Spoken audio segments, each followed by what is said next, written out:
let's start with the biggest news in the football world that broke today, where the European Court of Justice have ruled that UEFA and FIFA were breaking competition law by threatening to sanction clubs that joined a European Super League. Yeah, there's a lot of news to get to, but before we move forward on this story, let's take a look back at the morning of April 18th, back in 2021, when reports began to surface of a European Super League that would permanently include at least 12 of the continent's biggest clubs.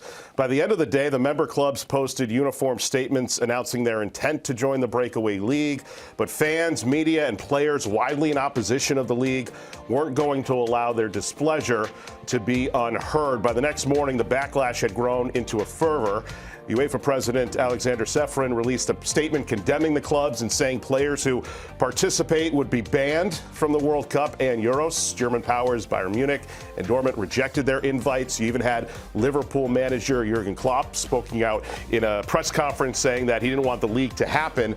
So then on April 20th, that's where it really started to see the fans wield their power, because Chelsea was set to play Brighton, and so supporters of the Blues gathered outside the stadium in protest, delaying the match. Now, the pressure continued to mount, Poppy, and by nightfall, the 6 English clubs had withdrawn from the competition, and by the next day, at least 8 of the initial 12 teams had officially pulled out of the Super League. Take a listen to the new format proposal for the Super League now.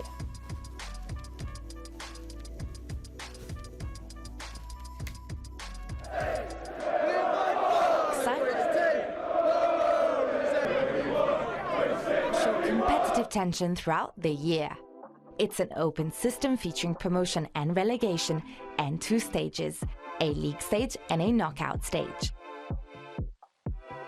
The European Men's Super League will have 64 participating clubs, divided into 3 leagues: Star, Gold and Blue. The Star League consists of 16 clubs divided into 2 groups of 8.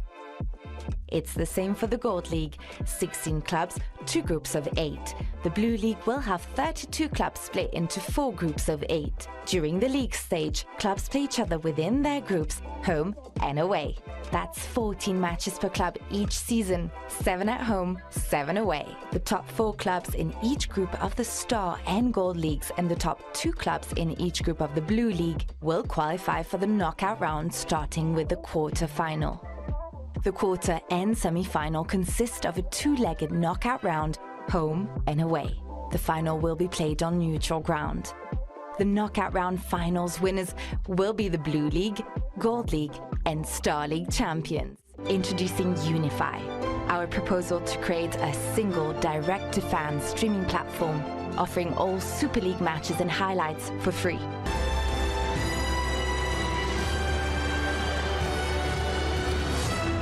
Well, for more on this new Super League format that has been announced, our Francesco Porzio joins us now to discuss. Francesco, hi, it's always good to see you. I mean, there's so much to unpack with this, but I just want to start. Hello. I mean, what was your reaction to this, and was it the rulings that we expected? I think it was an historical day for the world of football. We were expecting this decision coming today. Of course, the outcome was unclear, but when in the moment it arrived, it was, I think, incredible to see the reactions coming from the club. It was clear that Real Madrid and Barcelona were really happy about the decision. In fact, there were the videos of Florentino Perez and Juan Laporta speaking directly to the fans and speaking about their reactions about this news, while the majority of the other clubs were not really touched by the decisions, we can say. In fact, like most of the Premier League clubs, Bayern Munich, Paris Saint-Germain, Inter in Italy, Roma in Italy as well, they were all against the decision, and more than the decision, the outcome. So they say that they didn't change their opinion about the Super League, and so nothing really changed for them. I think it was an historical day, and we have to understand that a lot of things will come and a lot of things will change in the future, but it's a long way to go. I don't think that something will change in the near future, but something will change for sure in the future, in the long term. Francesco, as the old adage goes, the definition of insanity is doing the same thing over and over again and hoping for the different result. I get the sense that this is what the Super League is trying to certainly impose upon itself. But when you take a look at some of these clubs, most notably Manchester United, to come out so quickly against this, what's the reaction that you see from these notable clubs saying thanks but no thanks? I think they were all prepared in a way. As we said, that Real Madrid and Barcelona were prepared to say what they said. So they are all open to the new project and the new format. On the other hand, we can say that all the other clubs, like including the English clubs, Inter, Atletico de Madrid, for example, they were all prepared in a way. So they were all ready to issue the statements, and as you said, yes, they were really on point and really ready to say what they said, and I think that was impressive in a way. So the English clubs, I think, they are also affected by the reactions of the fans that happened in 2021. Remember that there was a real backlash, so the whole fan bases were all against this, and they were on the streets and they were protesting against it. So I think that that's something that stayed in the minds of these clubs.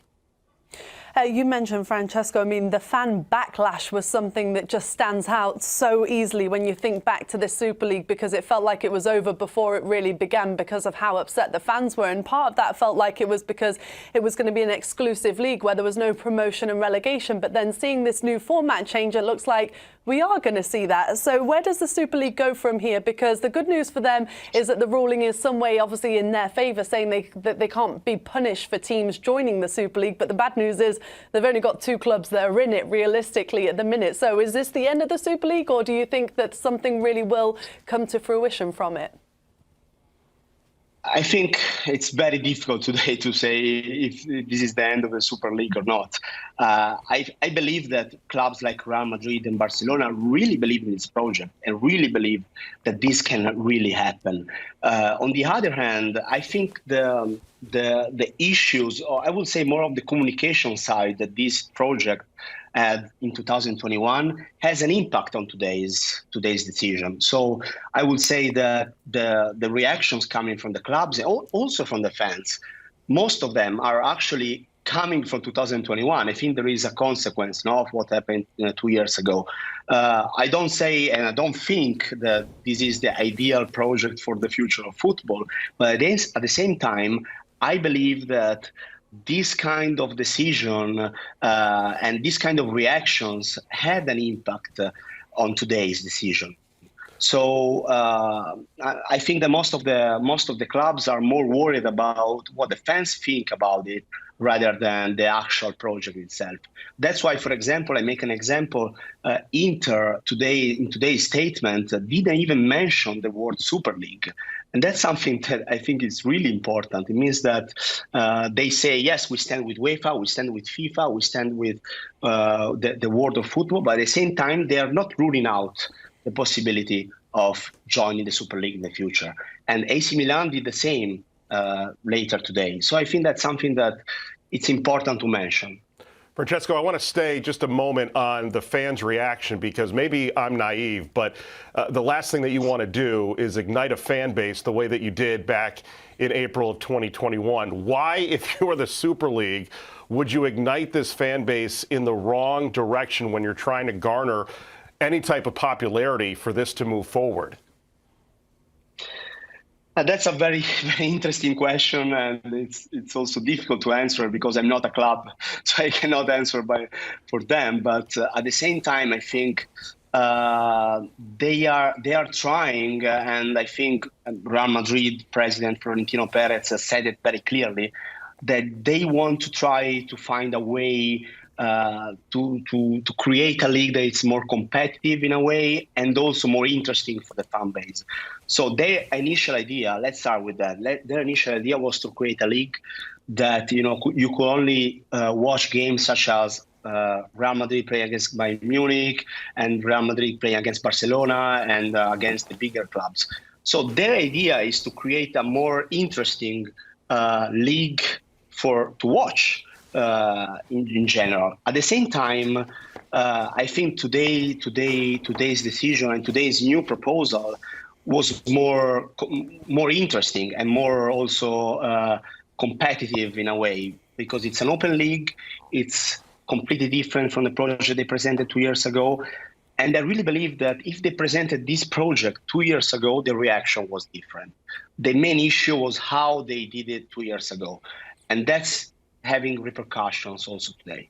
It's so true, Francesco, because when you look at actually what they want to do with the format, I think a lot of fans are curious to how that would play out. On the other side of that, we're going to see a lot of changes next season with the Champions League and with the Europa League and with that new format. Do you think any of those changes were influenced by the Super League and the threat of it coming to fruition? I think UEFA and in general FIFA as well, they need to take in consideration the fact that this is something that can really happen.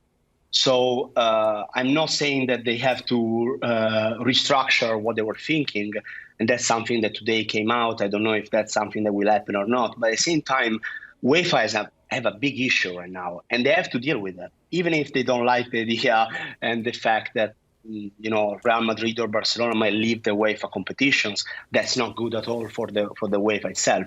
Let's take in consideration that Real Madrid and Barcelona, I would say, are one of the 5, 6, 7 biggest clubs in Europe.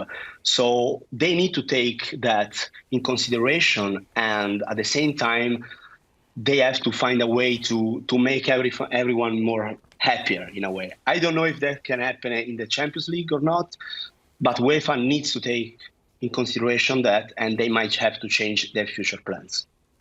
Yeah, it sure is going to be so interesting, isn't it, to see how it all unfolds. Francesco, thanks so much for joining us. I have a feeling that this isn't going to be the last time we're going to be talking about this with us. Good to see you. I have the same feeling. So.